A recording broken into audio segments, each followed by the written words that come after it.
must bow. Unity is the banner, so come together. I say,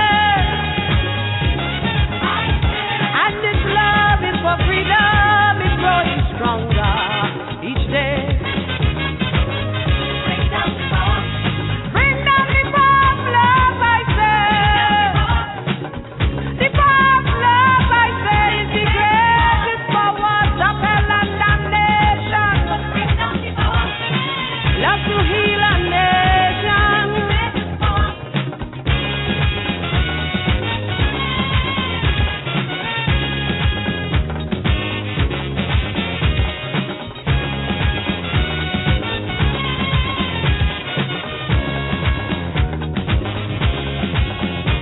So rejoice in a rhythm of celebration. Come on. Lift your voice with a feeling of satisfaction as one. And let we move with a purpose, all freedom lovers. Hold tight. Stepping out of the darkness with one direction inside. Bring down the bomb, love, I say. The bomb, love, I say, is the greatest power of hell and damnation. Bring down the bomb, love to heal a nation.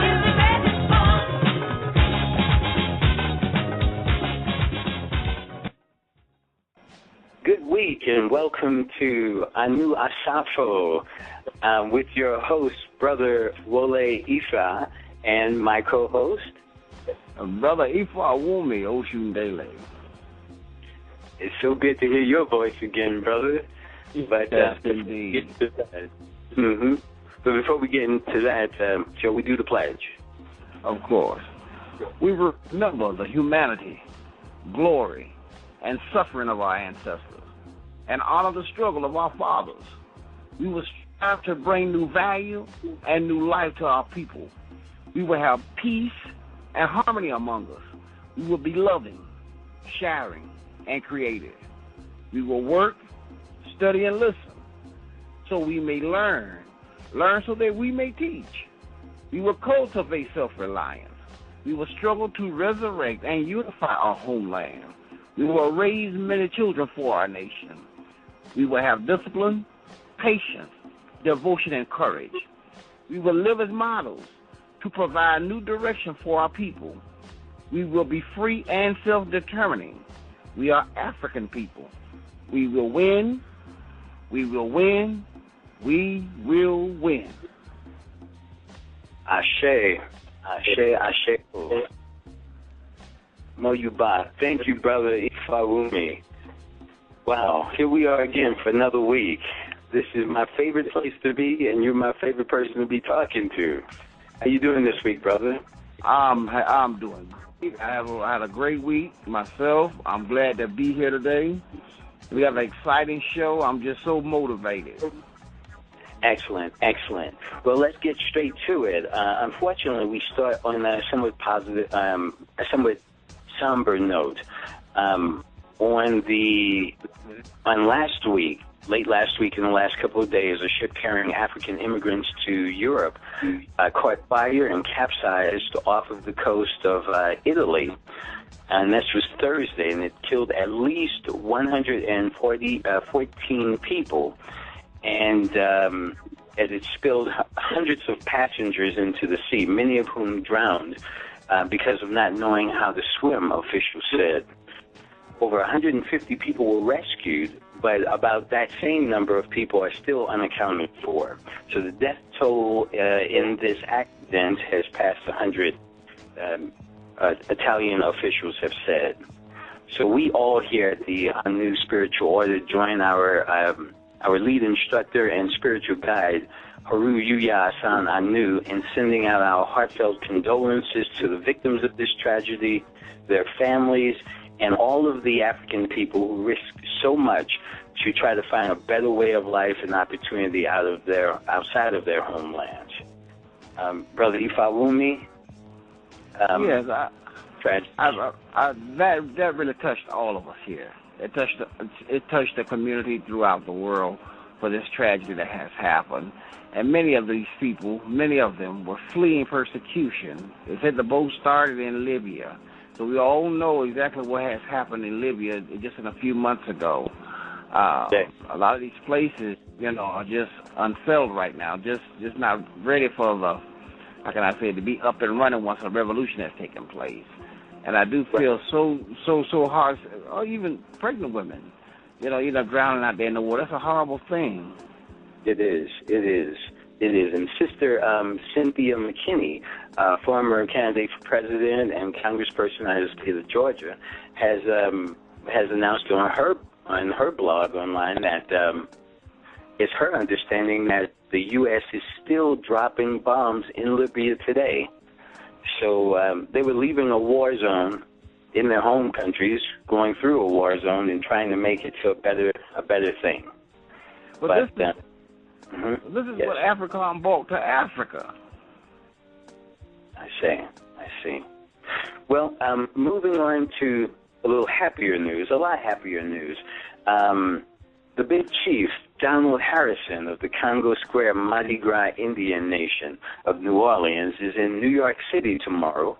Now be Monday, October the 7th, 2013, at 6 o'clock p.m. at the King Juan Carlos I of Spain Center Auditorium at 53 Washington Square South, New York University in Manhattan. Now, the big chief is going to be taking part in an interdisciplinary seminar entitled Afro-Latino Soundscapes. Now, a lot of people are not familiar with Donald Harrison, although he, along with his former partner in crime, were the trumpet and saxophone players for the Jazz Messengers, the great band, the great legendary jazz band, which has nurtured so many musicians. Well, anyway, the big chief is Donald Harrison was born in New Orleans in 1960 and grew up in a home environment saturated with the city's traditional music of brass bands, parades, modern jazz, R&B, funk, classical, world, ethnic music, as well as dance music.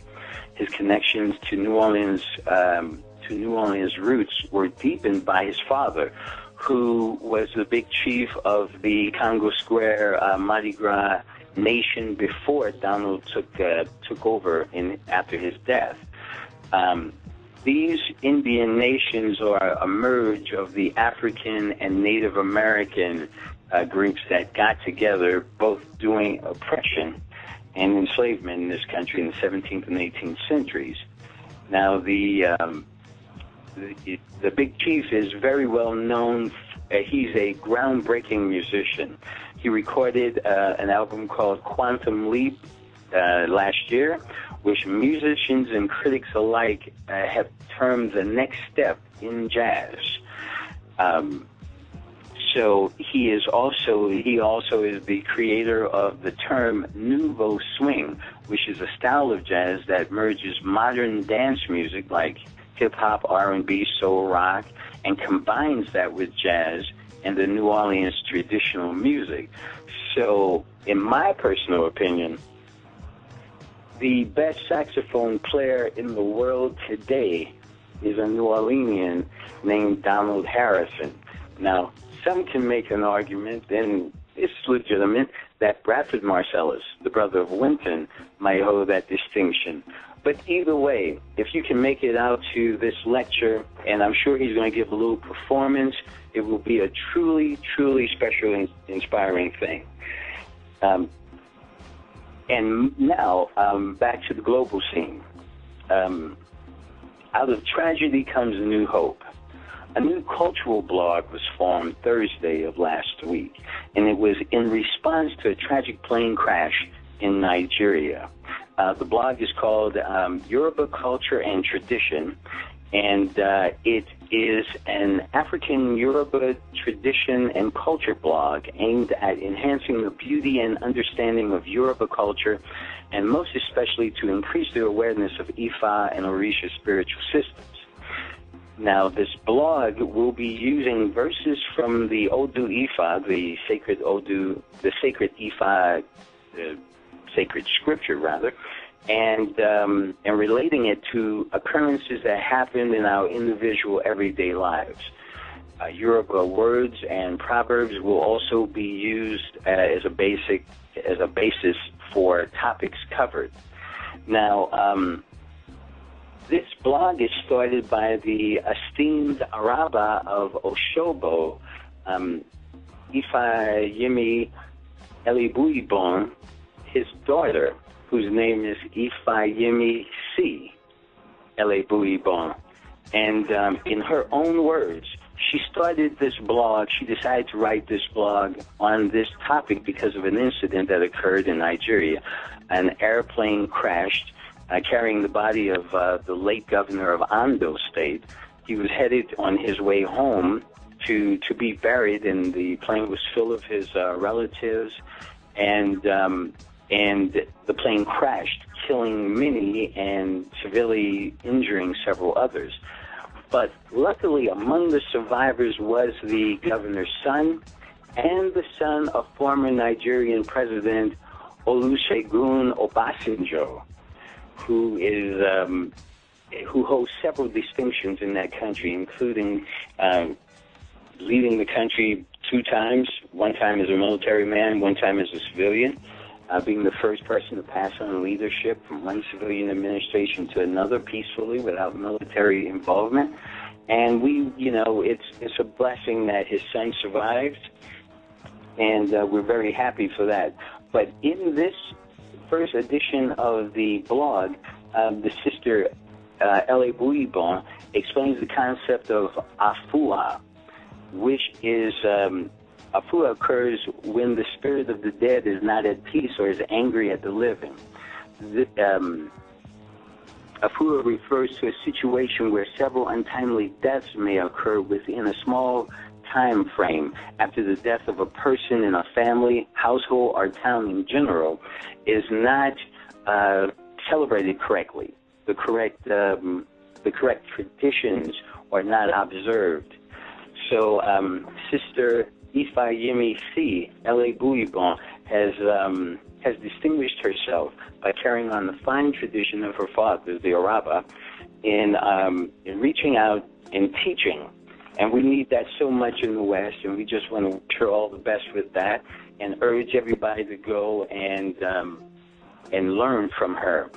We'll have the connecting links to her and to Big Chief Donald Harrison's performance. We'll have that hopefully in the chat room, but if not, we'll have it in the archives versions of this.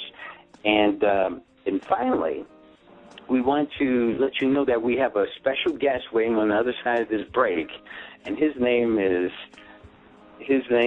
well, I'll let you talk about him, Brother Fab, because you're familiar with Oba Anpu. Will you tell us a few words, and then we'll go to break? Okay. Well, I've been knowing Brother Oba Anpu for a few years now, and I actually met him while in the process of Pan-Africanism. And you wouldn't know uptown and downtown brother that you will find in Brother Oba Anpu. He has embraced African spirituality, and I think he started out in the Kemetic tradition. It's the same way that I did. He eventually, through evolution, eventually went and embraced the Vodun tradition, and under a great priest, and he has grown by leaps and bounds. And I just, it's so many words I can use to describe this brother. He's intelligent, well-read. He's one of these brothers who was a hands-on kind of guy. He can point you in the right direction. He can guide you in the right direction as well. And, so few of us in the community have these type of qualities. He looks at everything. He doesn't look at everything in the box. He thinks outside of the box. That makes him a very, very special person. He sounds like somebody we can't wait to talk to. But let's go to break right now. And we'll come back with Oba Anpu. According to legend, there was a time when Earth was pure, free of all evil. Unicorns, pearl-paved pathways, skies so bright, in the night no problem. When only positivity polluted the conscience, and something went wrong. My name is Insight. Let's go. Waterfall slows down, breeze, the sun leaves. Cumulus clouds overshadow the area. A cave had appeared with a glowing interior. Inferior primates appeared at the seashore. Search for the knowledge in a natural resource. Mind power in the force of a narrow path leads to sacred travelers that expanded to a huge community. Trees clouds down, make room for you and me. Machinery for you spread more pollution. Scientific breakthroughs form illusions. Positive intentions make the negative easy. Sleazy self a spectacular species. Reach keys in life, mixing your own formula. Curing the conscious, develop the medicine. Practical principles expose better things.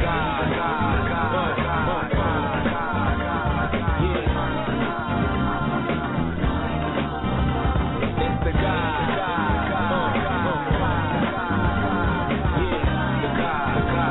Of your people. It's the God.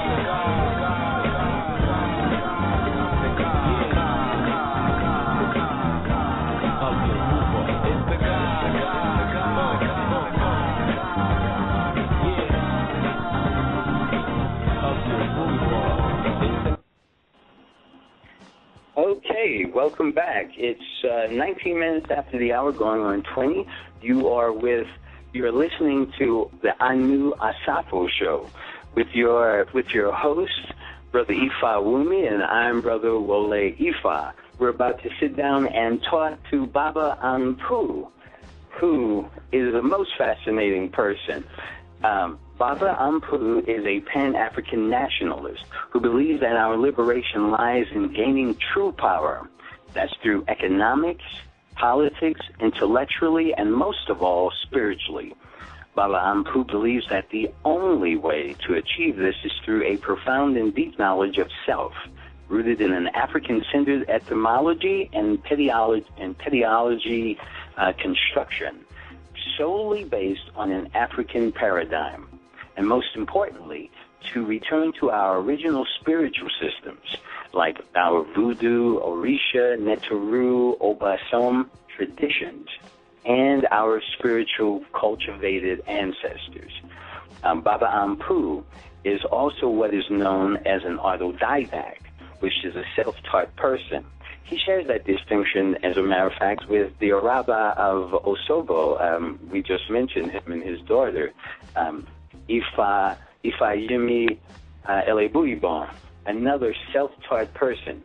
Oba Anpu is a child of the First World Alliance of Harlem, New York, which is the mother of all African-centered lecture circuits in the U.S. He was there where he spent 3 years sitting at the feet of some of the greatest minds in the African-based movement, including people like Dr. John Henry Clark, may he rest in peace, Dr. Joseph Ben Yakinan, Dr. Ben, Dr. Leonard Jeffries Jr., famed head, former chair of the African Studies program at City College of New York, Professor James Smalls, Dr. Marimba Ani, and Dr. Francis Krauss Welsing, to just name a few. Oba Anpu began building his library, or arsenal of books and videotape, and he joined several African-centered and Pan-African organizations.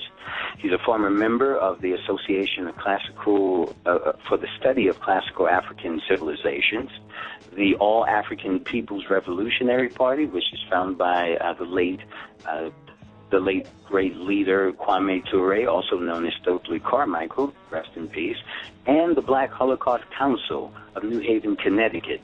He heads a study group which Nehesayu, but it means in the ancient Kemet language, awaken the people. This study group also serves as the Bridgeport, Connecticut chapter of the Association for the Study of Classical African Civilization. So without further ado, we'd like to say welcome to ANU Asafo, Baba Oba Anpu. Welcome, family. Welcome to Baba Ifa Wunmi Oshendele and Baba Wole Ifa. Welcome, welcome. Ashe, Ashe. Baba Anpu, please tell us a little bit. That was a pretty long introduction, but you've done quite a lot in your time. Would you please fill in some of the gaps? Tell us a little bit about your background that we may have not already covered, especially when it comes to your current spiritual walk. Yes. I started out in the Pan-Africanist movement, and we all go through phases as we achieve certain levels of knowledge. I'll say this, that my introduction to, and I want to make a distinction, big difference between voodoo and Vodun, huge difference. Voodoo, especially Haitian voodoo and others, use spirits that are not traditionally our original spirits, which in tradition I came up in is like a violation. The ones that we deal with only deal with our spirits. We don't deal with Islamic stuff. We don't deal with outside spirits that are not of our original pantheon. So that has to be clear. No Catholic saints, none of that. Originally, I was just, like most Pan-Africanists,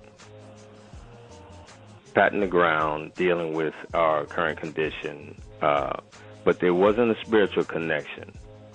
That's something that we lack, and I went many years dealing with that. I tampered with, African spirituality, but I would notice that there was behaviorisms that I noticed in the sisters and brothers that I'm saying, if I'm going to do this, I might as well stay in the streets.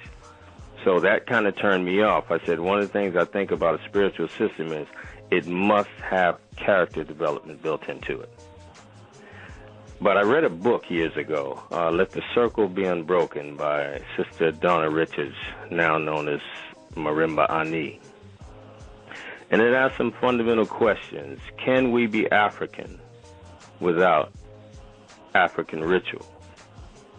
And that question alone opened my eyes up to who we are at the core, our core. And I began looking at African spirituality from that standpoint. Now, I'm saying all that to say this, that without the African or black fundamental spiritual basis, nothing we do is going to work. So that means we have to go back to the beginning. And this is something that I've noticed group after group after group that I would belong to lack that. And I would never commit to any of them because I saw that component was missing until I came across what's called Huyewe Vodun. I won't go into detail about that, but I'll say that much, that it was a complete system, and that's kind of what had me just go all in, all out. So that was my sojourn. Many years of lecture series, organizations, reading books, studying, study groups, to try and gain as much knowledge as I could of our plight and solutions to our plight. And in the end, I found out that if we do not return to our original spirits, you can call them Vodou, you can call them Orisha, you can call them Neteru, you can call them whatever you want. If we don't return to them in our original spiritual system, nothing we do is going to succeed. And to me, that is the foundation of where I stand right now. Ashe, Ashe. Thank you for that. That was clear. That was clear and informative. Yes, we talked about your belief that a holistic approach has to be brought back, economic, political, intellectual, spiritual. But piggybacking off what you just said about going back to the roots, yes. let's talk about your name. Your name is an interesting combination of traditional African system from different parts of the continent. Would you tell us about that? Well, I had a roots reading done, and I found out where I lie, which side of my family I incarnated on, so on and so forth. And I picked Oba because the spirits had let me know that I was from a certain area in Nigeria, the Edo people, and so pretty much that's the title for King Oba. The reading also let me know that I was tied to, for the Greek term, because most people don't know what Anpu means. Anpu is Kemetic for Anubis. So that was given to me spiritually. I intentionally, even though I was in the movement for years, many people would change their name. I promised myself over 20 years ago I would not change my name, and don't ask me how I knew, until I was given a name, either through ritual or through spiritual means. And so I did not change my name until I was given that name by the spirits. And so that's where it comes in. We have a rich tradition, and we can actually pick and choose from wherever, as long as it's based in our history, our culture, our spiritual culture. And so that's how I combine those two names. Thank you. Thank you for that. Now, Oba Anpu, you are a self-taught individual. Correct.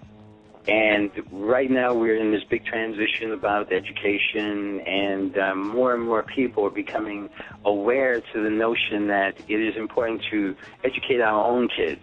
And because education, like Carlos Freire said, is a form of cultural indoctrination.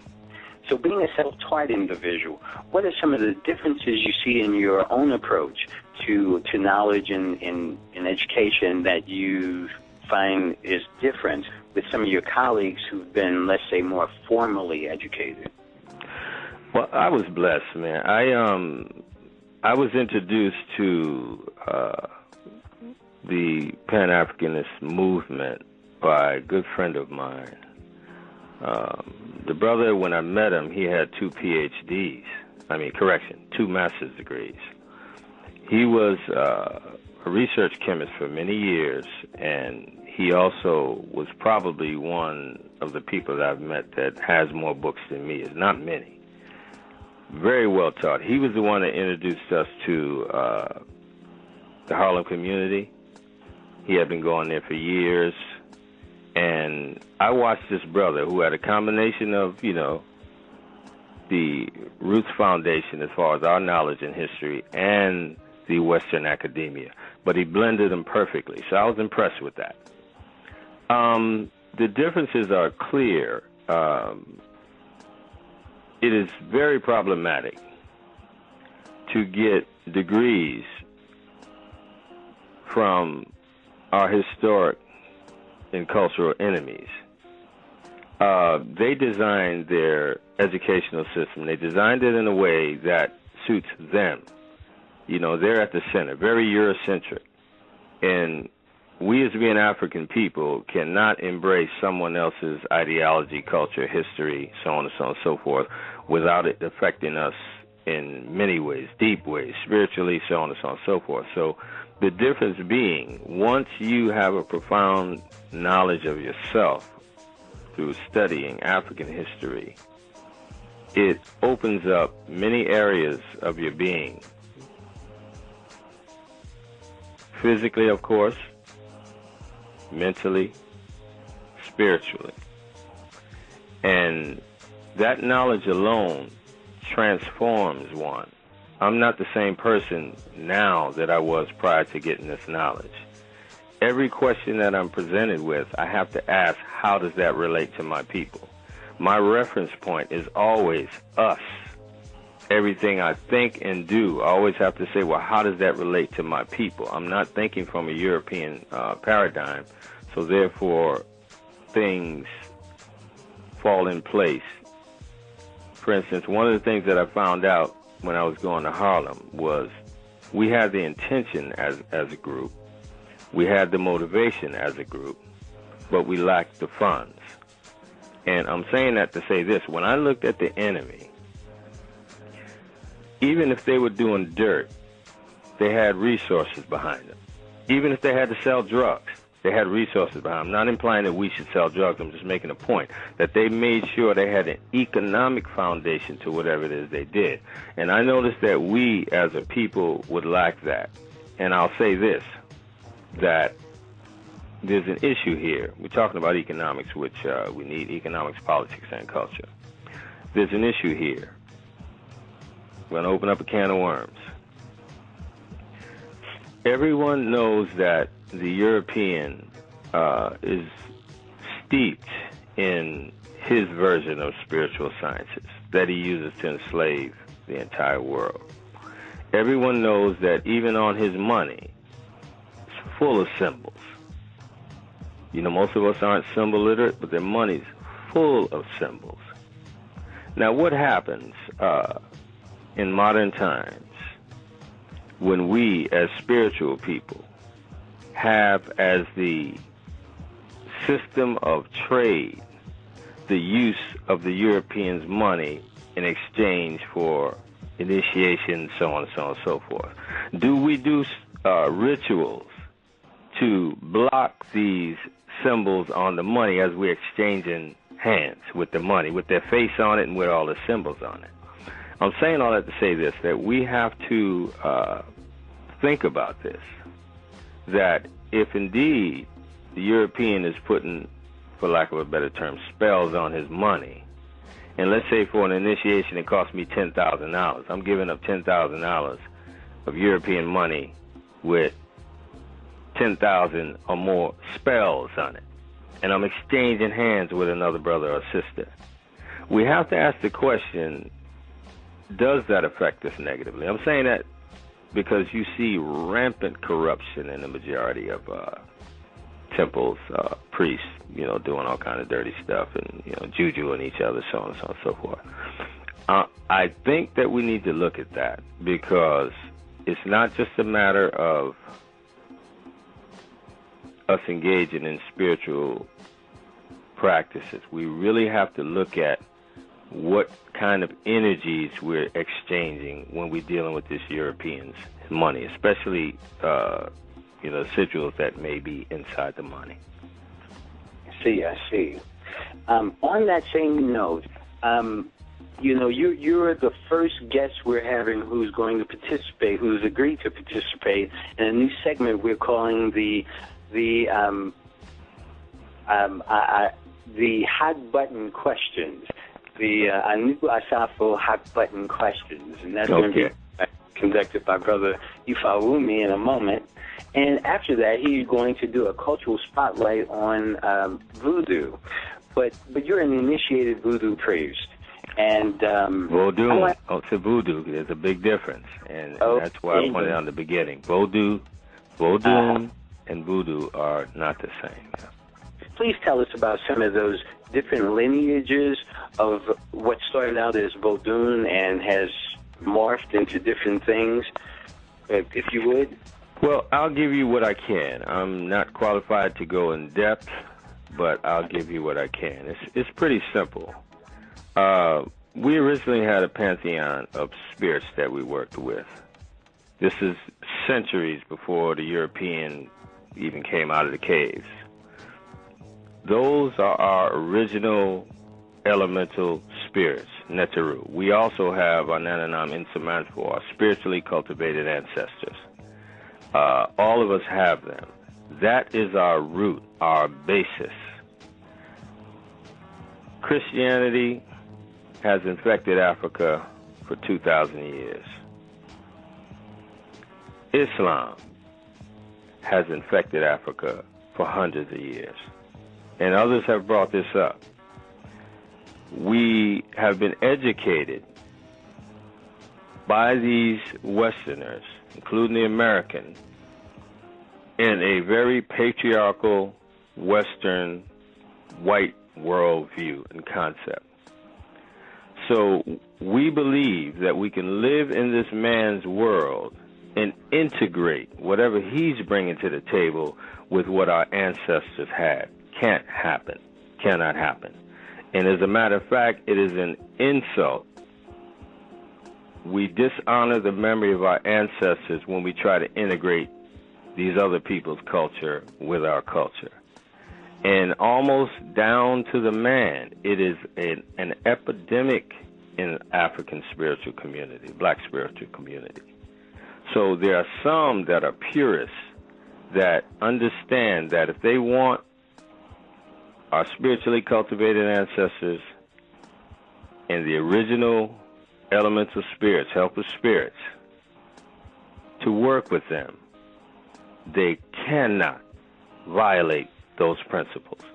They can't pollute it with these other ideas, gods, concepts, so on and so on and so forth. And that's something that we really need to look at. I mean, I'm not going into detail, but the tradition I'm in, even if I wanted to juju somebody, I couldn't. I couldn't work a spell and have some sister sleep with me. They don't play that. There are rules and there are regulations based on divine order, and if you step outside that box, you'll be warned harshly, then they'll leave you.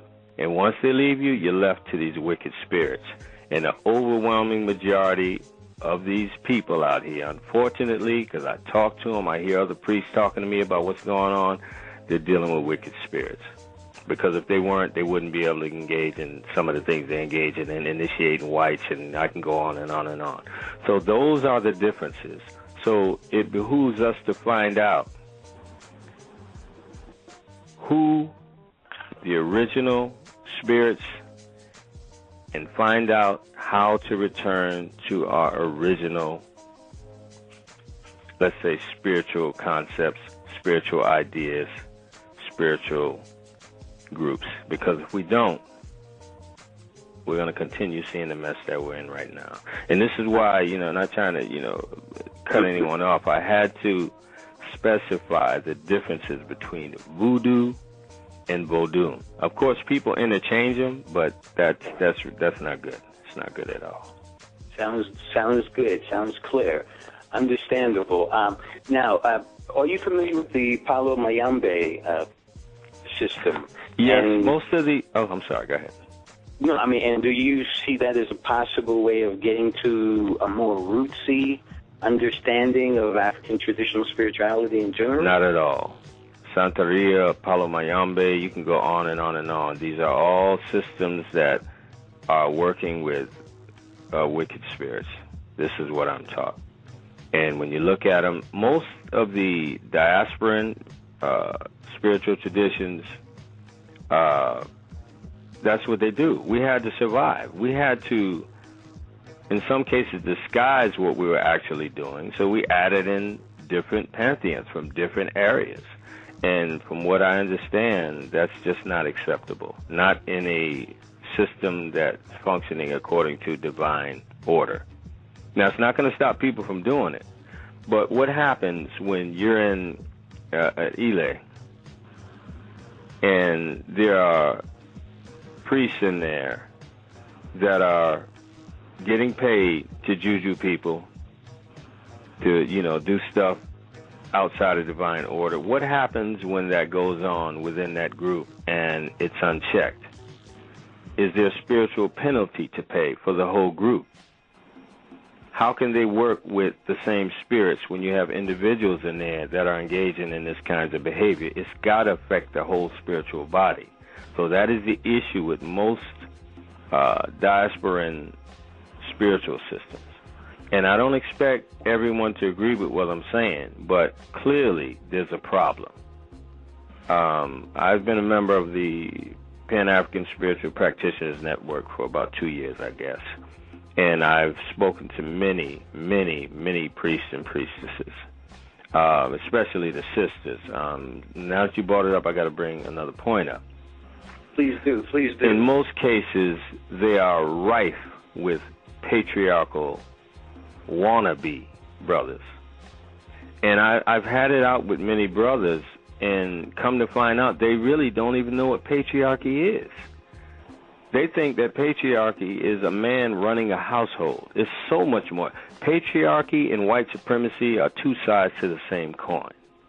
Our ancient ancestors were matriarchal, matrifocal, and matrilineal. But it does not mean that the men were effeminized. It's just that we understood the power of the female and what she brought to the table. It didn't take, listen, there's not a single one of us that didn't come into this world through a female. How can we disrespect that? How can we think that that is less than us? And so you have brothers that are talking this African spirituality, but yet they're dominating the sisters. They feel like the sister's place is in the kitchen, working with the babies. The man's place, he's the ruler, he's the king. And this is rampant with brothers. Let me give you an example. Senegalese sister was over my place maybe about 2 weeks ago. And my queen was getting her hair done, getting some braids in her hair. And, she's sitting there for a few hours. So, she saw me, tending to my son, changing his diaper, blah, blah, blah. Queen asked me to fix me some food. I mean, instantly went fix her some food. I do what I need to do at the moment. The sister looked like she saw a ghost, the Senegalese sister. And so I saw the look on her face. I said, "What's wrong, sister?" She said, "Listen, most men won't do that. They feel that's a woman's thing." Problem, brother. Because if anyone, and I had to pull out on a couple of brothers, check out the Diop has a book, The Cultural Unity of Black Africa, The Domains of Matriarchy and Patriarchy in Classical Antiquity, that really breaks down what patriarchy and matriarchy is. Matriarchy is not a man being subjugated by a woman. See, that concept of subjugation or dominant, that's a Western concept. We didn't have those kinds of things. Even in ancient Kemet, the pharaoh was only legitimate because he came through the female line, or either he married into the female line. It was matrilineal. It was the female solar blood that mattered. Men were just the figurehead, not dissing the pharaoh or anything, but it was the female that was behind, in terms of the power of that seat. And once again, I remind every brother listening, you got into this planet through the womb of a female.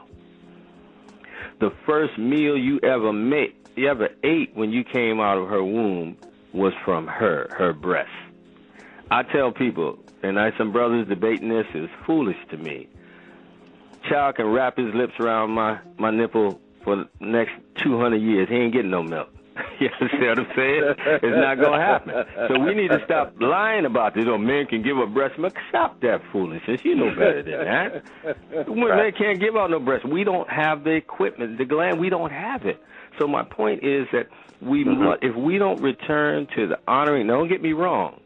Yes. We all have been damaged by our sojourn, our Ma'afa. We all have been damaged. So I'm not saying that the brothers and sisters in the West or even in Africa at this point are rooted in their cultural container that we originally were in. We're all damaged. So even our reference points sometimes are Western. So we don't understand that. So we have this Western idea that we have to control the woman. The woman's less than us. The place is in the kitchen, all this kind of foolishness. We need to really study our social systems pre-colonial. I'm not saying that everything from Africa was perfect. I'm not going there. I don't have no grandiose view of what it was. But we did have certain things in terms of our social systems, our cultural things, that are so far superior to what we have in the West. And we need to get back to that. You know what I mean? Absolutely. We need to empower our females, because the female is the first teacher of the child. Don't get me wrong. We're public enemy number one only because we black men should be in a position of protecting their families, their children, so on and so on and so forth. So if you want to get access to the family, of course you're going to attack the black man. But at the same time, black men have to acknowledge that we have internalized patriarchal values and study what patriarchy is. Just don't guess. We think, there's brothers that hear brothers like me talk, and they think that I'm a feminist. Feminism is not for black women. First of all, the feminist movement was funded partly by the CIA. And I always say this, for those that think I'm lying, the average white feminist, unless she's a lesbian, marries who? They marry white men. So white feminists are not remotely concerned with destroying white supremacy. They just want a piece of the pie. You understand what I'm saying? So how can sisters get up with that and think that they're sisters in a struggle? Don't get me wrong. Women are oppressed by men. But one group of men has the power, the white men.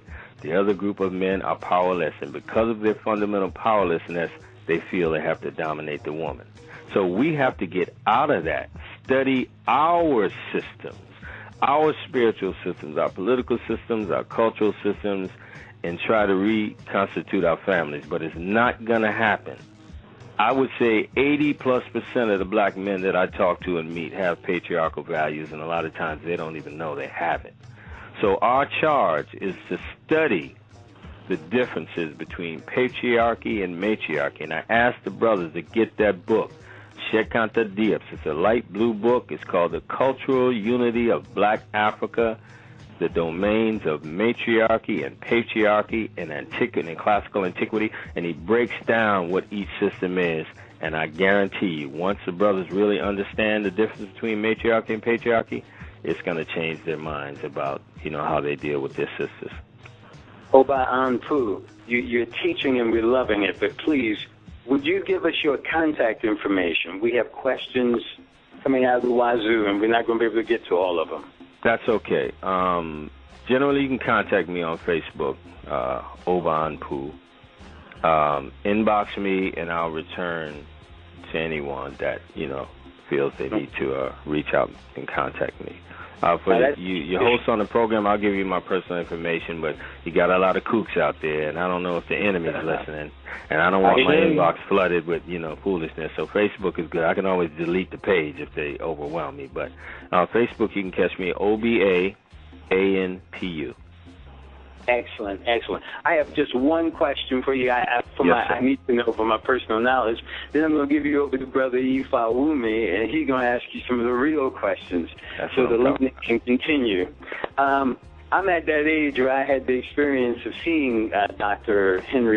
John Henry Clark and Dr. Ben and some of the others. Now, we know a lot about these brothers as activists and their public persona. But you've had unique opportunity to sit at their feet, to study with them, to be around them. Let's throw out some names. And would you give us some information on these people that the general public doesn't know? Sure, if I can. Okay. Of course, well, Kwame Ture, the former Stokely Carmichael. Did you have the experience of being able to sit with him personally? Well, one time I met him through a brother, John Reeves, who actually had me enlisted in the organization. Most of the people that I name when I say I sat at their feet, it's not like we were good friends. I spent 3 years at the First World Alliance. Yes, I did meet them. Some of them I did sit down with. Some I have, actually all that I met, I have their books autographed. The First World Alliance was like school to me. So when you go there, depending on your consciousness, you absorb certain kinds of information. You're around the African energy. You're around conscious brothers and sisters. Being a member of ASCAC, pretty much the whole First World Alliance was members of ASCAC. So yes, I did have a chance to rub elbows with them, have personal conversations. I never got to know them as good friends. I mean, these brothers are always traveling. I'm not from Harlem. I'm from Connecticut. So I don't want to give the impression like you was hanging out at their house every day, because that's not the situation. But when you're around someone for 3 years, when you are in organizations with some of these people, I've been to Dr. Jeffrey's home. I also was a member of a group called the Black Holocaust Council in New Haven, Connecticut. We hosted all of these scholars, including Dr. Khalid Abdul Muhammad, who I was personal friends with on a one-on-one basis. So for most of them, though, I have met them. I have sat down with them. I was at First World off and on in other places in New York, not just First World Alliance, but that was the mama, that was the home around these people, and I did have a chance to learn from them, to experience their energy, to hear them speak in certain cases of intimate moments and things that they were going through. I remember when the hoopla happened around Dr. Jeffries speaking in Albany, Empire State Conference. And these Jews pretty much, was pissed off. He just told the truth. He didn't tell any lies. He didn't say anything they hadn't been saying for years, but there was one of these spies in the audience, and they went, to the media and all the rest of it. So Dr. Jeffries had took a trip over to, I believe it was Ghana. And when he got back, it was a firestorm. So it had to be a couple of hundred of us went to the airport. Professor Smalls, the Sons of Africa, you name it, the whole First World crew. It was a bunch of people. We all went to the airport, and we made sure that Dr. J was safe. We formed a circle because there was, ADL outside shouting. These people are crazy. They shot into his office at City College. They loosened his mama's tire on his car. So this is not nothing to be jumping. So I have actually seen some personal things that happen with these people, but I don't want to give the impression that, we were best friends, because that's not the case. So I can only tell you but so much in terms of what I witnessed, but I will say this about all of the scholars that I mentioned, that I have never in my life witnessed such confidence, such dedication, such commitment to the liberation of our people. Now, having said that, I have to open up another can of worms briefly. Okay. One of the things that did hurt me after I began my sojourn in consciousness, I also began to look at our health. And one of the things I noticed that the overwhelming majority of our scholars, even though they dedicated themselves to studying intellectual development, so on and so on and so forth, very few of them gave as much attention to their health. And they were terrible in terms of some of the diets that they had. So I admonish all of our people right now, don't just engage in intellectual pursuits.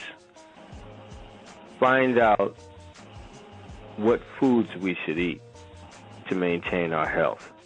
Because as far as I'm concerned, too many of our scholars have checked out early, strokes, heart attacks, so on and so on and so forth. I'm saying all that to say that we must have politics, we must have spirituality, we must have culture. But at the root of what we do, we should also find out what food is good for the African body, the African constitution, and start giving up some of these processed foods, because the body's supposed to be a temple, and we got to take better care of ourselves. I hate that Dr. Clark was blind. When I first met the brother, he wasn't blind, but he went blind. Dr. Ben's health is terrible. Most of these scholars, they're not really in good shape. And, Amos Wilson checked out early. Dr. Collett checked out early. Dr. Bobby E. Wright checked out early. Asa Hilliard checked out early. I heard Asa Hilliard died from malaria, and I know something that would have cured him in 24 hours. So we have to begin to educate ourselves in terms of our health. What good is it going to do if I'm the smartest man in the world and I drop dead from a heart attack? Ashe. It is 4 minutes to the hour, and you are listening to the ANU Asafo program with this week's special guest, Oba Anpu. And you're with your host. I'm Brother Wole Ifa, and my co-host, Brother Ifa Wumi. And we are learning a lot about the process. Your lessons are clear and concise, and we thank you for that. Brother Wumi, Yes. are you ready to pose some of the questions that we all want to know but kind of afraid to ask? Of course I am. And Brother Oba Anpu already know that I just always keep it real. Yes, the question, Brother Oba, you my brother from another mother. Yes, sir. We always keep it real. Absolutely. But the question that I have, and also for the community, is does the Vodun prohibits the practice of homosexuality, pedophilia, and these other types of sexual disorders that are so prevalent in the diaspora. Every Ile temple is affected somehow in the diaspora, and I would like to know, how does every Vodun stand on this occurrence? Absolute violation. Everything you named. Not acceptable for any reason whatsoever. I actually find it amazing that we live in a day and time where they're trying to make it normal. Now, let me be clear about something. All human beings deserve the respect of being a human being. I am an inveterate heterosexual male, but you do not see me walking down the street in Speedos with one of my nuts hanging out, flexing my muscles, talking about how much of a man I am, do you? Not necessary. I will say also that this movement to normalize homosexuality is a massive global psyops, psychological operation. Most of these movements were given birth to during or right after the destruction of our movement for liberation. They were designed to supplant our movement for liberation. Let's be clear about that. I do not think it is proper for anyone to want to do bodily harm to someone because of their sexual preference. But at the same time, your sexual preference is personal. I don't even like to see a couple, male and female, out in public shoving their tongues down each other's throat. I don't want to see that. That's personal. It's private. You go somewhere and take care of your business personally, private. So I don't care what a person's sexual preference is. That's their personal business. But when it comes to spirituality, absolute violation. And if you say that every Ile is engaging in that kind of behavior, initiating people that continue that kind of behavior, I guarantee you they're all dealing with wicked spirits. And we don't want to have anything to do with that. It's partly why we're in trouble. The only thing that matters is life. The creation of life. If it were not for the creation of life, we wouldn't be here talking right now. I don't mean to be vulgar, can a penis and a rectum create life? Oh, no. How about two vaginas? Can that create life? Now, you can talk about in vitro. That's the white man's science. That's not our science. That's Frankenstein stuff. The only combination that can continue life is a male and a female, period.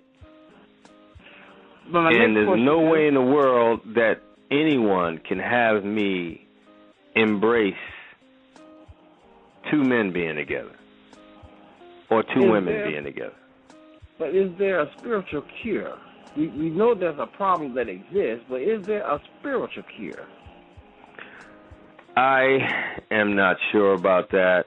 I think that the cure would be that individual recognized that behavior was aberrant behavior and that behavior was outside of divine order. If that individual wanted to be a priest in a clean tradition, that individual would have to make a lifetime commitment not to engage in that kind of behavior.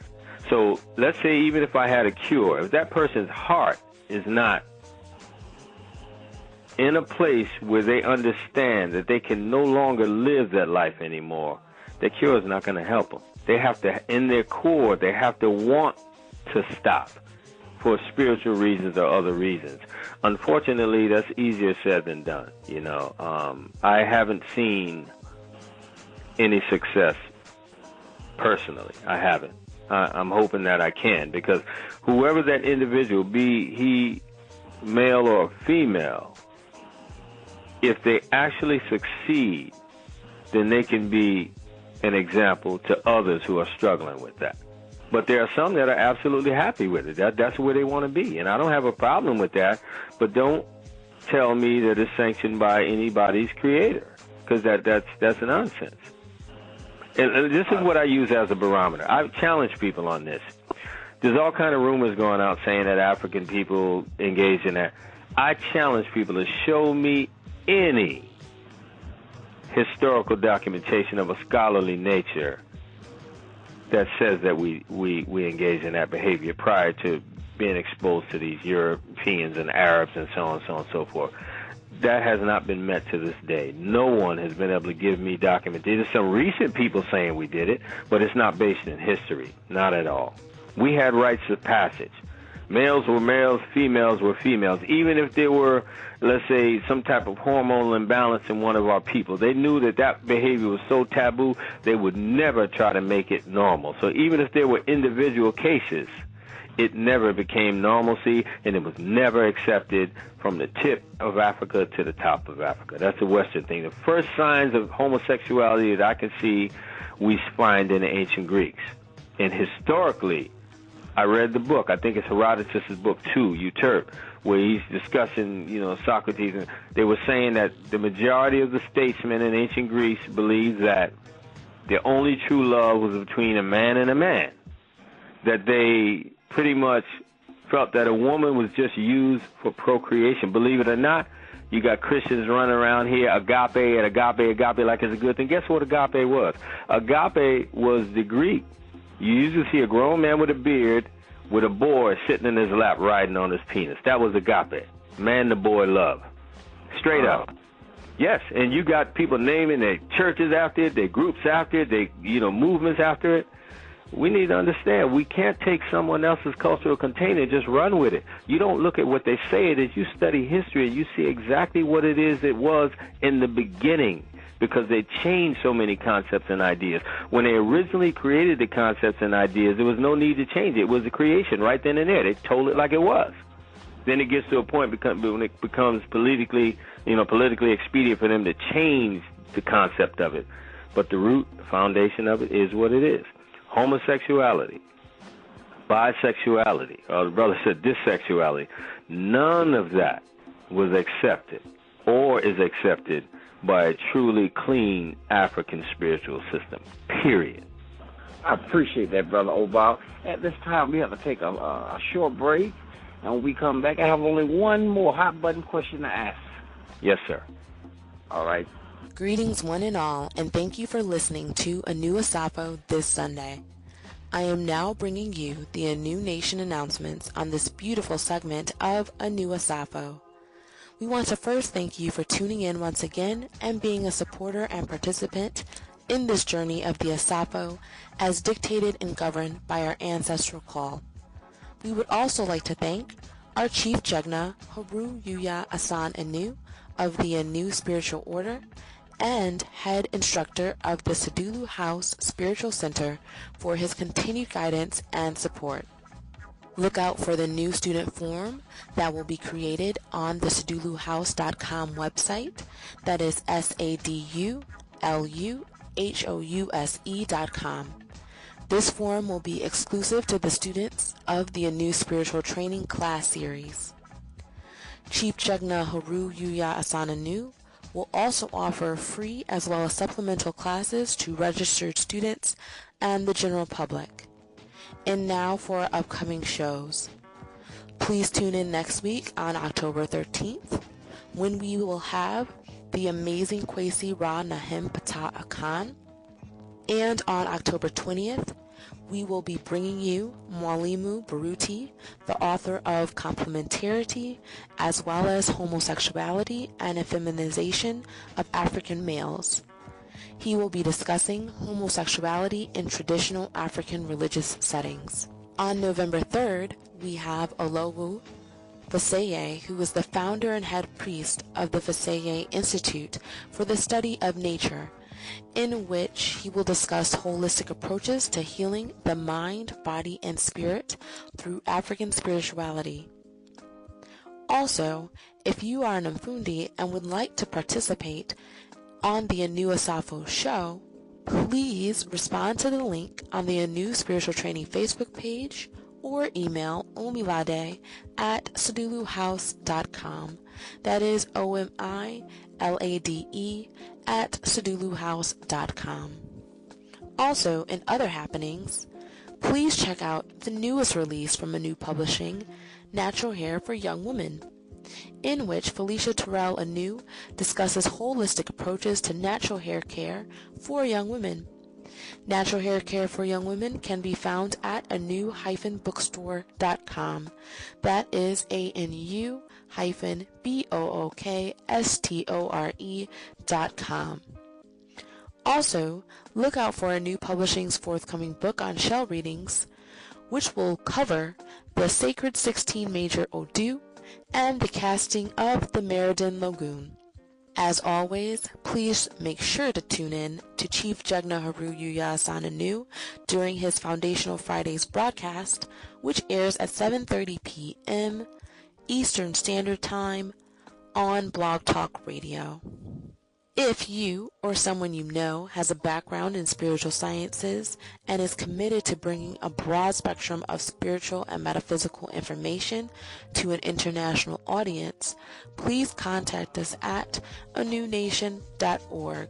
That is ANUNATION.org to become a co-host for the channel Enlightenment and Transformation. That concludes our announcements for this Sunday, and now back to ANU Asafo.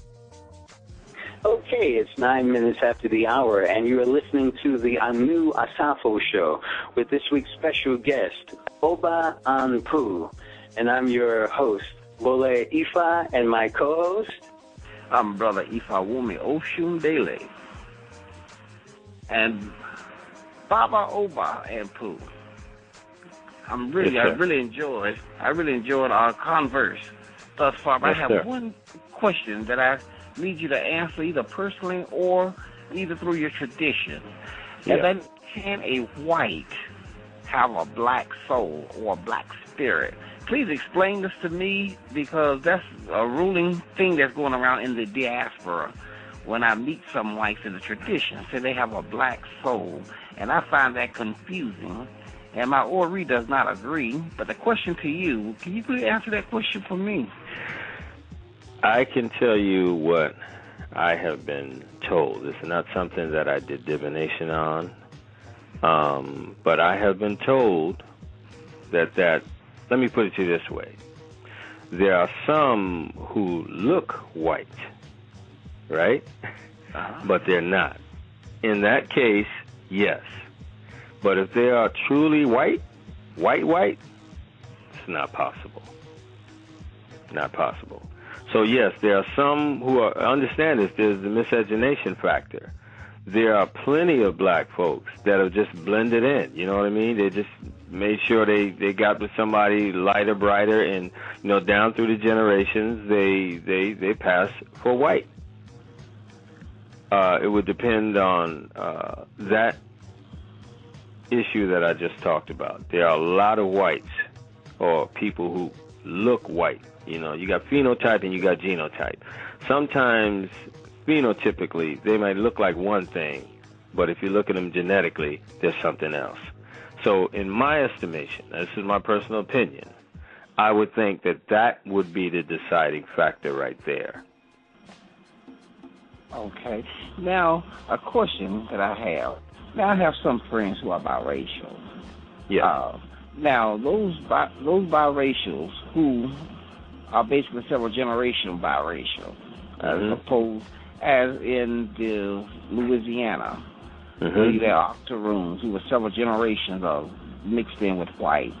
Yes. Now, would you ever suggest that particular person actually venerate that white ancestor who may have committed a rape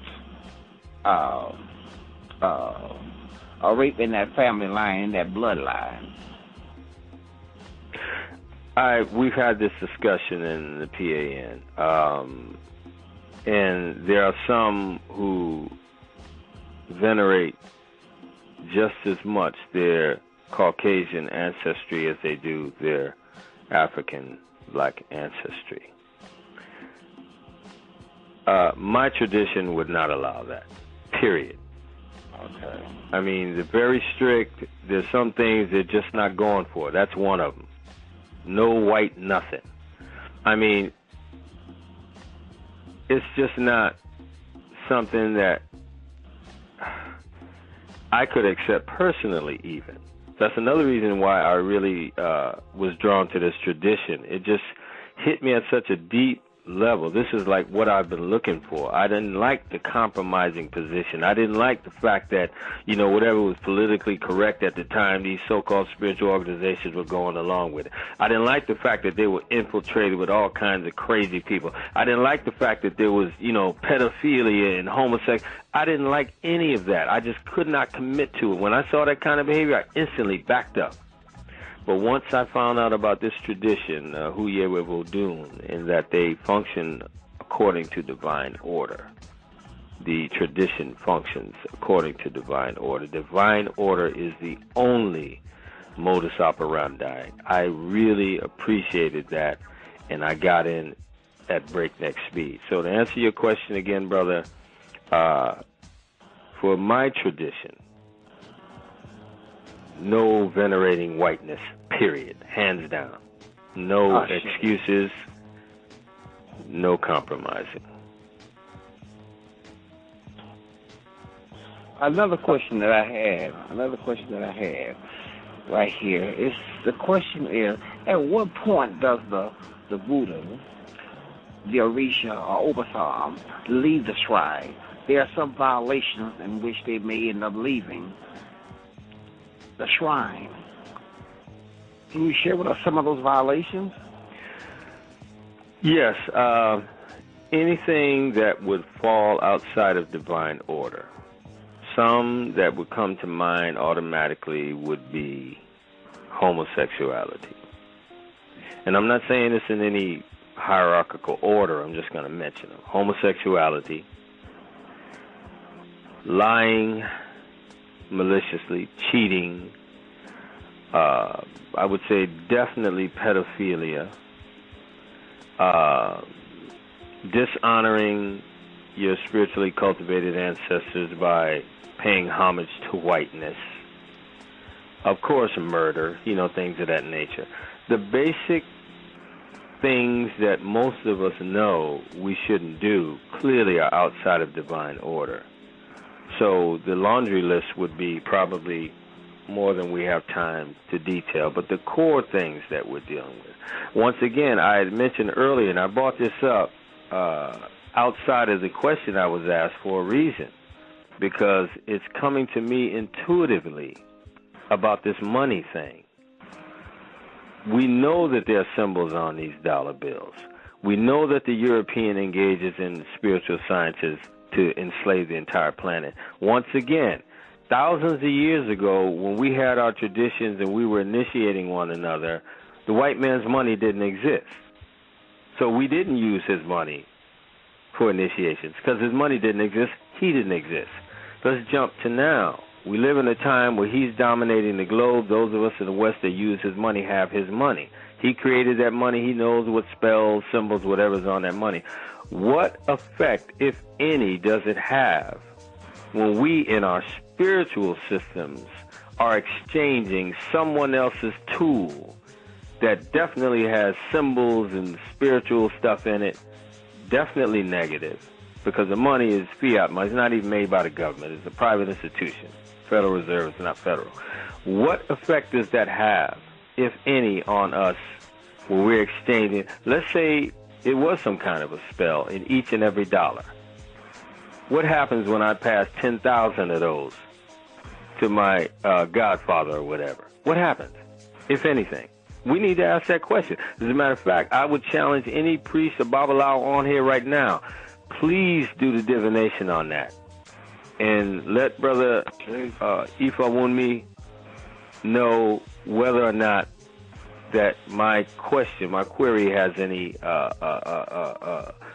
validity to it. It's just a question I'm asking. I'm not saying I know, but I think we need to check that out. We need to find out. We just can't keep blindly, exchanging this man's money around, making his money the main thing that gets us in or doesn't get us in. We got to have a certain amount, and for this, we got to pay for this, we got to pay for that. And I'm not saying that some things cost. I mean, if you have tools that are going to be used for your initiation, sure, you have to get those tools. There's no way around that. But I would think that if the divination comes back, that there's an issue, that there are spells on this money, then I think we need to find out some other bartering system. And whether it's gold or whatever, I mean, gold is natural, you know, it comes from the ground, whatever we may use. We need to think about that, man, because I think it's strange, brother, that our spiritual systems now, they say that there are more Yoruba traditional practitioners that are white in America than black. Because the white people got the money. So we need to question that. We need to ask those questions, man. Matter of fact, it bothers me that we don't do divination, those of us that have the power, on any of these issues that we have, instead of, you know, thinking about whether it's politically correct in society or not. The spirits know the truth. You understand what I'm saying? So if we consult, ask the spirits whether homosexuality is accepted by them or not. Now, the only problem is if you're dealing with a wicked spirit, it's probably going to say yes. I mean, if you just had sex with a 10-year-old child, you're dealing with wicked spirits. So if you ask that spirit whether homosexuality is accepted, it'll probably tell you yes. That is the danger of doing things outside of divine order. If I do anything outside of divine order in my tradition, the spirits are going to leave me. I understand, and ashe. Now, another question that I have, Oba, yes, sir, is when you mention the initiation of whites. yes. You said if there's initiation of whites, that cannot possibly be an Orisha, Obasa, or Vodun, or Loa, that will allow this violation to occur. So, in the continent, on the continent right now, a lot of that is happening. That's what, you know, it's a step right up. As long as you got your money, step right on up. There's some places here in this country as well, a step right on up. So now that will make me kind of leery as to going to some of these different houses to be initiating whites, and to know that the Orisha or the Loa or Obasam is not even there. So I would be kind of worried about something on my head that's not supposed to be on my head. We have to ask the question, why would someone from a complete different historic and genetic background abandon their ancestors and their spiritual beings for somebody else's? Why? What would make a person do that? That's the question we need to ask. What is it about our spiritual traditions that are attracting whites so much? And what is it about us that we embrace them faster than we embrace our own people? Is it the money? Those questions have to be asked, you know. Things are not equal here. There's a overt world that we see walking throughout our day-to-day lives, and then there's a covert world. The overt world is like the tip of the iceberg. The covert world is the rest of the iceberg. We say occult, but occult just means hidden. Black people, period, worldwide, need to learn about the occult. And when I say occult, I mean hidden, those things that are hidden. Because there's one thing that they'll present in open public as what they're about, their beingness. But when you look underneath that, you see a whole different animal. I cannot believe for the life of me that these whites are coming en masse, joining these African spiritual traditions for altruistic reasons. I don't believe it. I don't believe it one bit. History says that don't make no sense whatsoever. So we need to look at these things, brother, because we need to use our spiritual power. That's another thing. We need to use our spiritual power to liberate our people. If we don't use whatever spiritual power we have to change the condition of our people, to get some real power, it's about power relationships, then what good is it? I am sick and tired of seeing flyers about this conference and that conference and all these, spending all this money generally at a white institution, spending all this money on the gear and gas to get there and whatever, and our people are in the trouble that we're in. It's almost like entertainment now. This is what it's become. And I'm not in this for entertainment, man. I'm in this to liberate my people.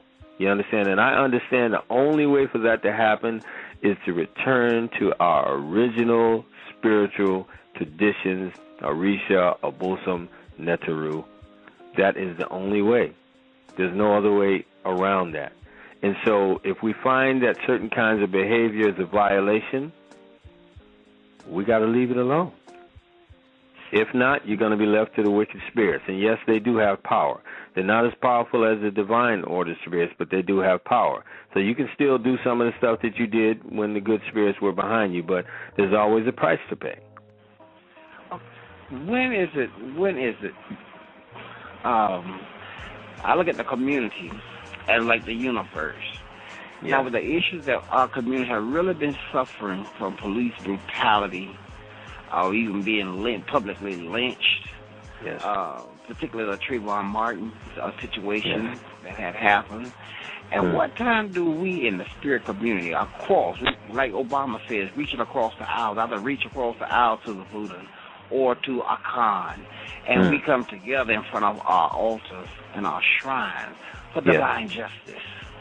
Our ancestors have given us the tools. Yes. They've given us the technology as well. When are we going to have the heart to use them? Let me say this, brother, and I can only speak from my personal experience on this issue. As you know, you and I met in the Pan-African Spiritual Practitioners Network. There are over 600 members in this forum. Darmon Holland and myself, yourself, Brother Maurice Vega, and a few others have posed this question. I will tell you this. Every time that question is brought up, crickets. Yes, crickets. And so I don't know why, because I haven't spoken to majority of the members there. But I know that generally if a post comes up with some foolishness, you might have 200-300 posts on that one thread. But when we ask that question, and a few others, and forgive me if I don't mention your names, you know who you are that asked the question, so I don't want to dismiss anyone. But there are some of us that have asked that question, and every time, brother, the forum goes silent. So I don't know if that's a spiritual thing. I don't know if it's an issue where fear sets in, but it appears to me that there's something, maybe of a spiritual nature, blocking us collectively from making a collective move. Because you're right, brother, this is what I think should happen. Those who really want to see a change should put together a group of spiritual warriors. And at least once a month, you have a collective ritual, either for a group or for an individual, whether it's financial, whether it's whatever the issue may be. Everyone goes to their altar, their shrine, and they put in work for that person or that group. Every month we should do that, because I guarantee you the white folks is doing that every day. I would say every month as a start, and then maybe it can, because they're doing it every day. They got symbols and sigils everywhere. We can't watch TV. We can't read a newspaper. We can't do anything. There are even spells in the barcode, brother. In barcode, they got spells in barcode. This divination was done on this. They got spells in barcode. And there's not anything that's bought in commercial world that doesn't have a barcode on it. You know the Dodge Ram, that's nothing but the Baphomet, man. And you could go on and on and on and on. CBS and NBC, there's spells everywhere. So we need to get serious about this, man. I mean, every time I see a flyer about a conference, it kind of pisses me off. And I'm saying this because I don't have to be there. I know that nothing is getting done. I know that we're not talking about using this spiritual power to liberate our people, man. Who needs it more than we do? We need to, brother. So that was a brilliant point you brought up, brother. I think that it's past the 11th hour at this time, and if we're serious about doing what we need to do, then I think we need to do that. We need to do divination, consult the spirits, our ancestors, to find out the path that we need to take. But I'm absolutely certain that we have to come together as spiritual warriors. And I say warrior, I'm not excluding the sisters, warrioresses, but I'm including them also as spiritual warriors to get things done. Because we're not going to do it. The physical is not going to cut it. We ain't never going to have more bullets and guns and bombs than these people. It ain't about that anyway, but that's just not the route we're going to take. That's not the route we need to take. You know, I mean, spiritual power is much more powerful than that. Any gun, bomb, or anything else they have. And we need to latch on to it. But how can we latch on to it when our systems are polluted with Islamic stuff, with Christian stuff, with, you know, I don't understand. How do we even think that the ancestors are going to listen to us and work with us if we're dealing with the enemy?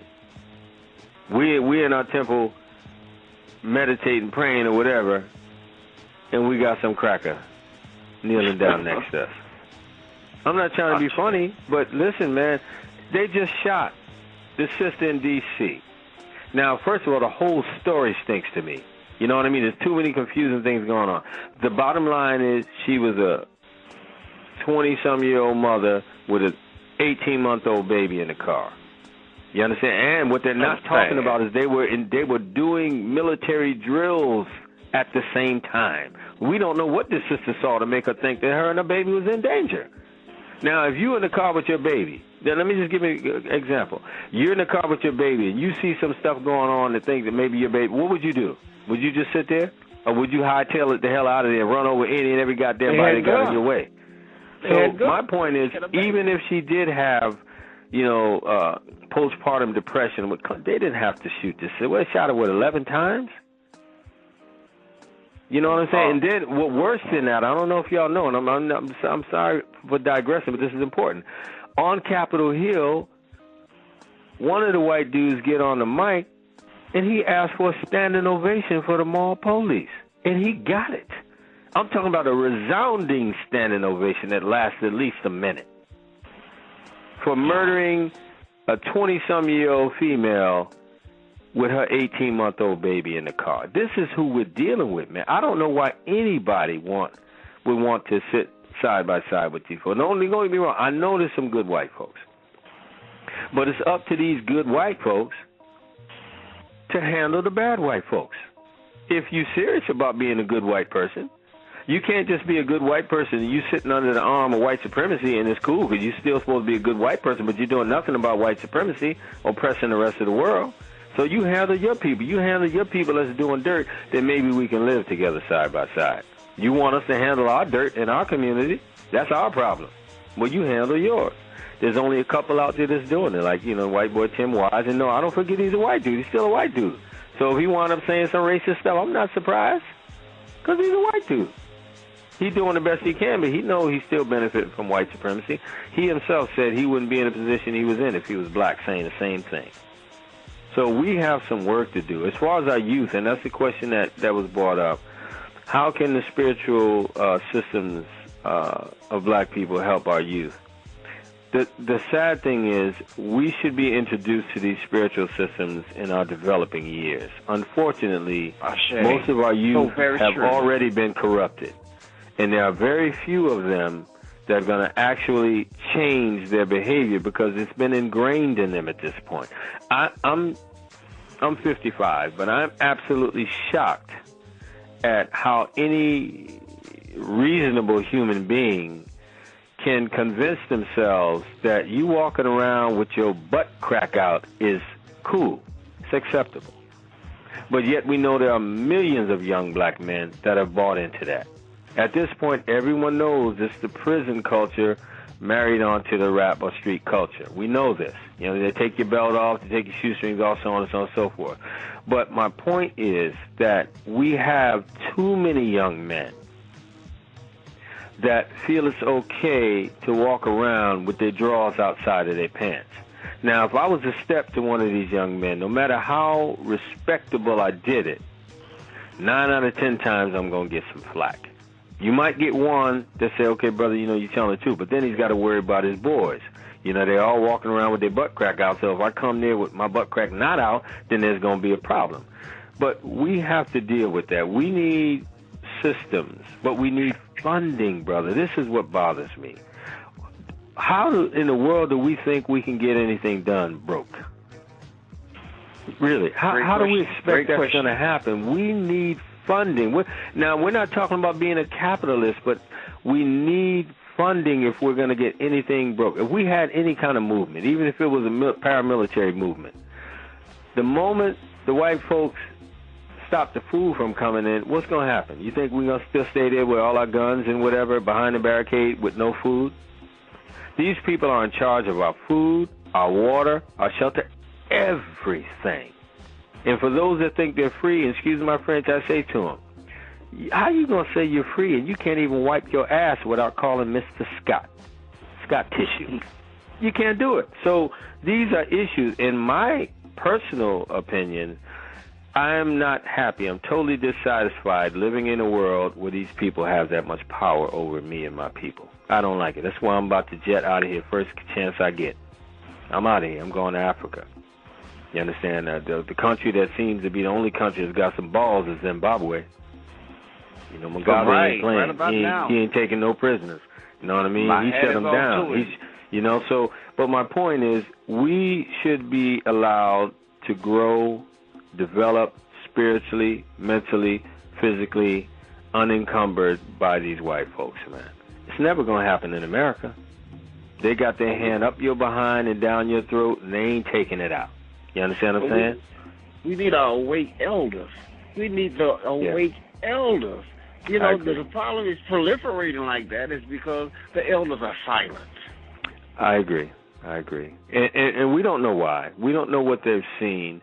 Once again, I bring up the overt-covert scenario because I have also studied the intelligence community. I've also studied the history of intelligence, you know, by some of the architects of American intelligence.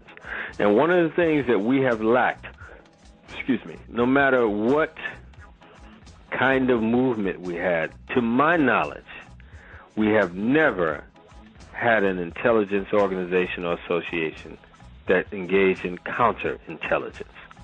So therefore, here we are playing above board, even if we have our little meetings, but we don't know the intention and the capabilities of our enemies.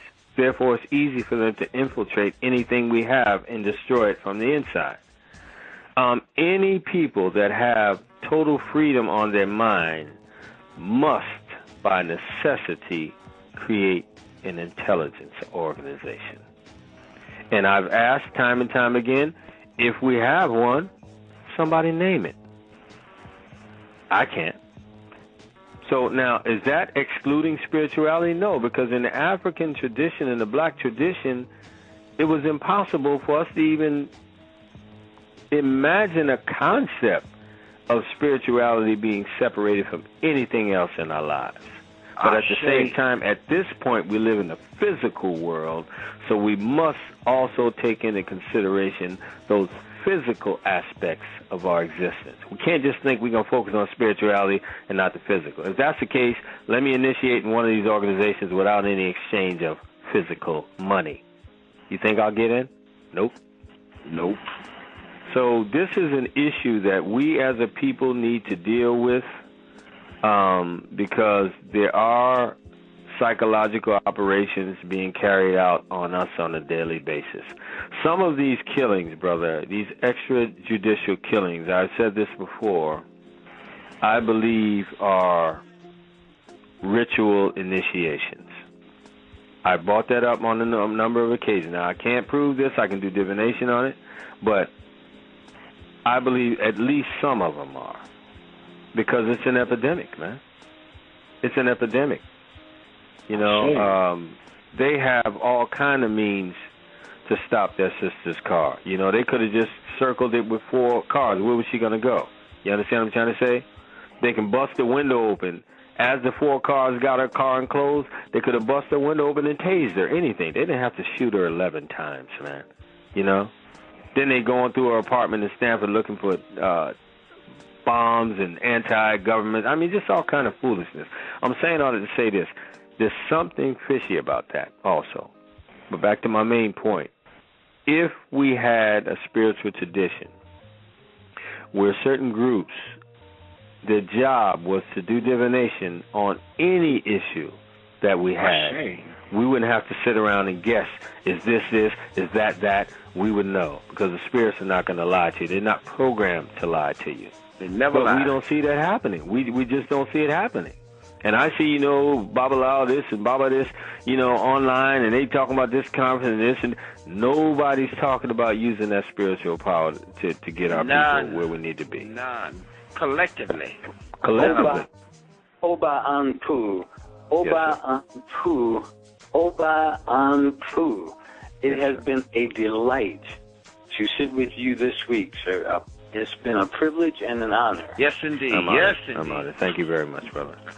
And we all know this conversation has not ended. We're only going to adjourn for a while. But we want to let our audience know, those who have a whole bunch of questions for you and haven't been able to get in right now, we want to let them know that you can be contacted on your Facebook account at the same name, Oba Anpu. That's OBA, Oba, and ANPU. So, Oba, we want you to stay in touch with us, and we want you to continue sharing with us. And if possible, come back as a guest, because you are always welcome here. And the things you said have been crucial, and we want you to know that you're quite appreciated here. Thank you very much, and it's my pleasure, brother. We will have you back. Brother Oba Anpu, we will have you back. Anytime. I say. Okay, so we want to let our audience know, and of course we want to thank our brother Ifawumi Oshundeli for conducting the Asafo hot button questions, and that segment of the show has really been hot. And we expect it to be that way whenever Brother Ifawumi steps on the scene. Now, we have another segment left, and it's our cultural spotlight. And it's going to be hot as well because Brother Ifawumi is back on the scene. Brother Ifawumi, you there? Yes, indeed I am, Brother Wale. Would you help us a little bit more about the fine tradition that Oba Anpu was talking about, the Vodun tradition? Yes, I will. First of all, the indigenous religious and practices of African people include various traditional religions. Vodun means spirit, and that's a word in the Afan and Yewe languages. It's an indigenous organized religion of coastal West Africa from Ghana to Nigeria. Vodun is practiced by the Ewe people of eastern and southern Ghana and northern central Togo.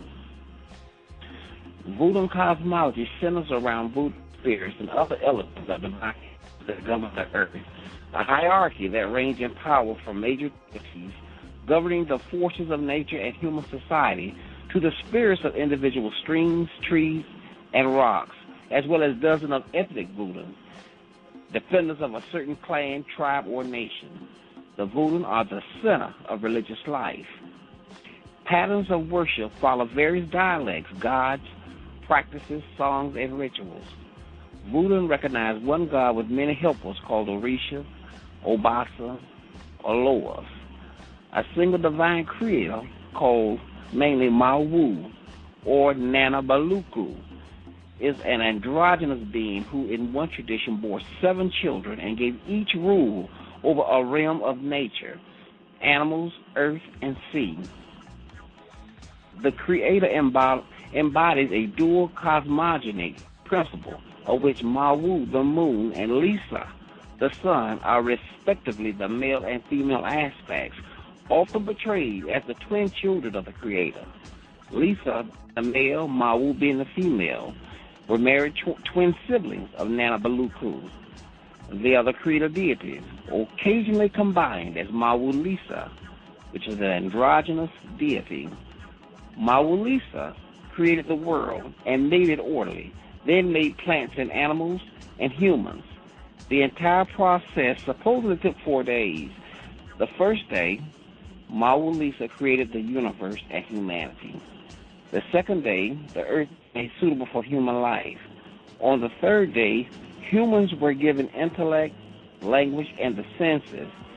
And finally, on the fourth day, mankind received the gift of technology. Mawu's youngest child is Legba, was to remain with her and act as a go-between with her other children.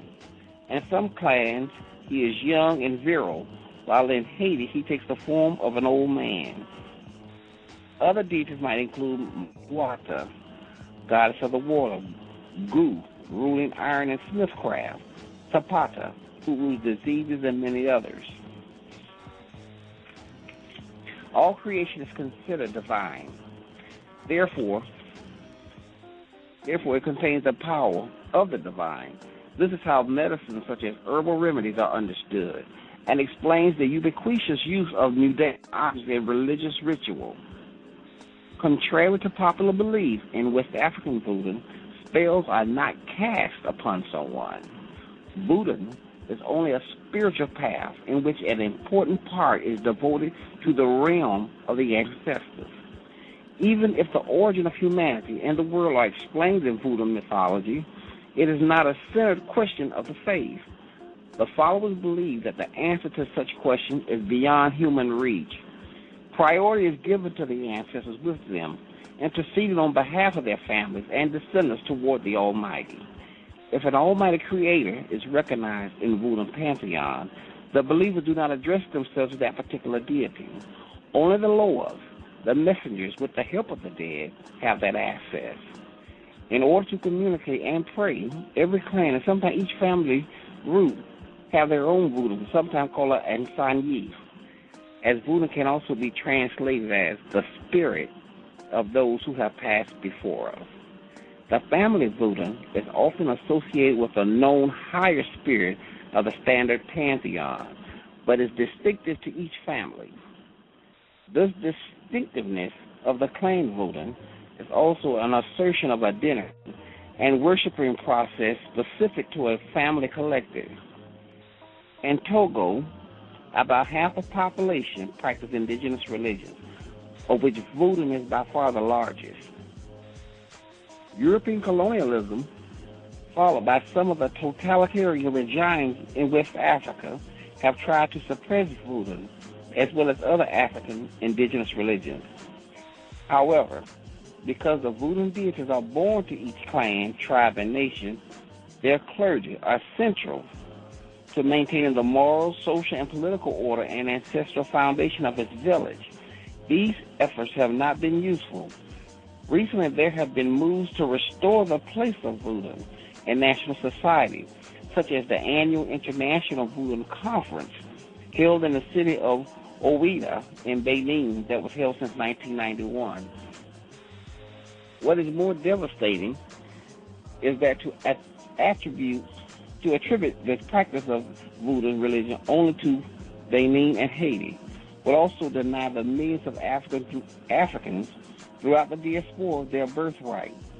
By negating the more than 51 different ethnic groups and spirit pantheons brought from the surrounding territories of Benin, who developed and practiced and brought this tradition to the New World in their blood.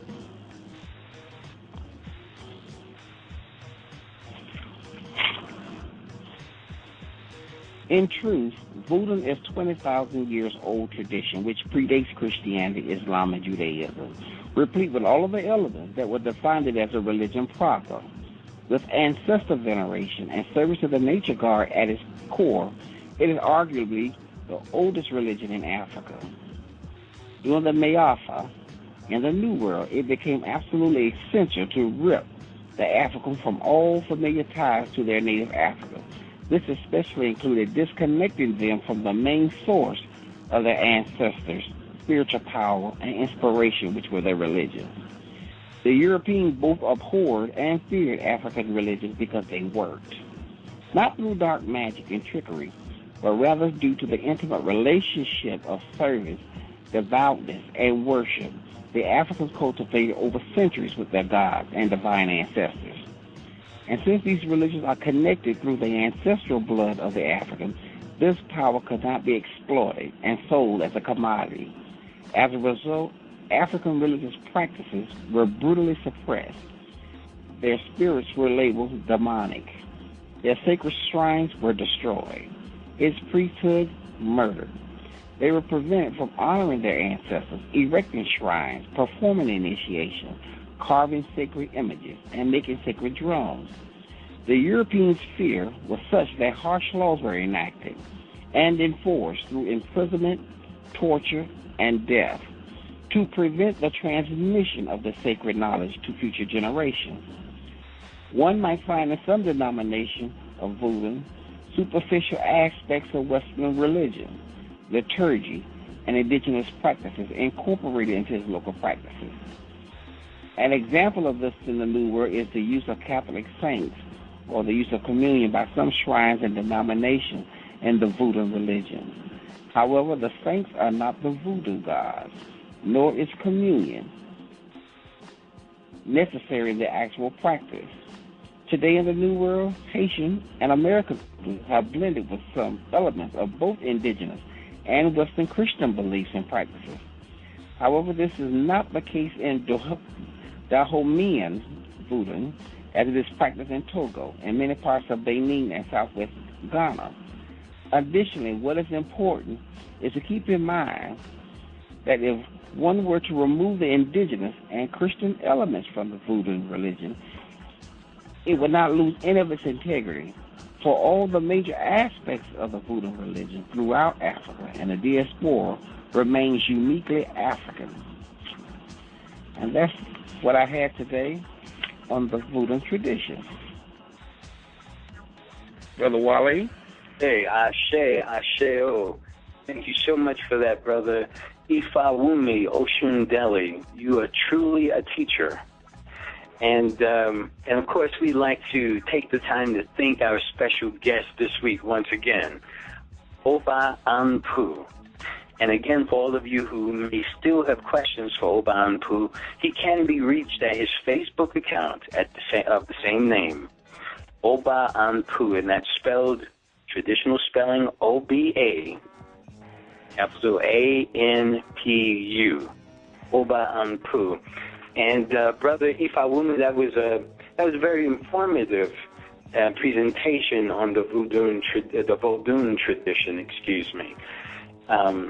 It's one of the most interesting things because, as you correctly pointed out, the origin of it is in the Dahomean Empire, which is now Republic of Benin, and it's all through Togo and Nigeria, and it's right next to Ifa and the Yoruba land. But unlike some of the traditional forms, the Vodun tradition has sprouted so many different lineages here in the New World, throughout the Caribbean and in the U.S. So that's a very important tradition. And like our guest was saying, we need to be aware of our roots, to go back to the beginning. Start from scratch. It's always interested me how we African Americans tend to have some issues at times communicating with each other, and it would seem logical that we would start at what we all have in common. And what we all have in that ancestral tradition that you talked about. And in the Carolinas, there is a lineage of the Vodun tradition, right? Yes, it is. You have the Oyatunji village. Yeah, I've heard about that village. But what's interesting is the Gullah corridor you were telling me about, which extends from, I understand, the southern part of North Carolina to the northern part of Florida. Yes, indeed. On the coast. Yeah, that's quite a few people. Right. Quite a large. Yeah. It's called the Gullah Belt. Okay, the Gullah Belt. I think if a lot of African Americans look to maybe a generation or two or three back, they would find that they're either, most of us have some tradition coming out of the Carolinas because of the importation of our enslaved African ancestors through there and through my home city of New Orleans. Yes. So, and both of those places have Vodun traditions. Ashe. So, Vodun is something we need to look at quite a lot. And I first thank religion. I thank you for that timely and informative presentation. We want to thank our guest and inform our audience about next week's guest. And that's going to be another Asafo Hot Button Question event. Yes, it is. Baba Koifi. And I understand you're quite familiar with Baba Koifi as well, right? Yes. Right? Yes, indeed, Brother Wale. We only have a outstanding speaker. Mm-hmm. He's an outstanding speaker? He's an outstanding speaker, and our listening audience going to really enjoy him on last week. Today was a great day with Oba Anpu on today, but on next week we are really raring to go. Sounds like there's going to be a lot of fire in the air, a lot of hot button questions back and forth. And I'm really looking forward to it, and we're all going to be depending on you to to match fire with fire. It's going to happen. and get the best out of Baba Koifi, for our audience. So we thank you again, brother. And for all of us, but first, for our esteemed Chief Jegna, Haru Yuyati Asan Anu, the entire ANU Spiritual Order, and, of course, the staff of ANU Asafo. And that's Sister Omilade Anu, Brother Ifa Wumi Oshundeli, and me, Brother Ifa, I'm calling myself you now, Brother Ifa. We all want to say thank you. We appreciate what you're doing, and we appreciate the opportunity to learn and share together. We want to thank you, the audience, and ask you to definitely come see us next week. So on that, we say, Odabo. Odabo. We thank you for your listening support and urge you to become an active participating member. For all those listening, if you'd like to gain a clearer and fundamental understanding of the ANU Order, be sure to pick up the book, Grasping the Root of Divine Power. To find out how you can become a student and member of the ANU Spiritual Order, please visit us at saduluhouse.com. That is saduluhouse.com. Also, if you would like spiritual readings and assistance in your life as it pertains to your spiritual well-being and your divine purpose, please use the contact and scheduling forms to schedule a consultation with our Chief Jegna, Haru Yuya Asan Anu. Those forms are located at orishareligion.com. That is orishareligion.com, as well as are at saduluhouse.com.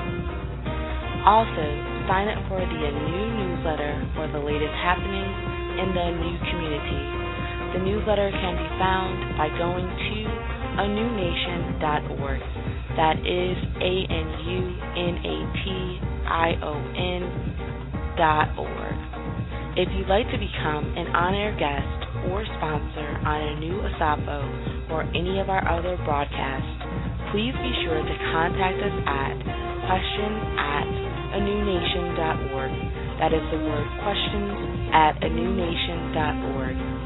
Thank you for your continued support, and be well.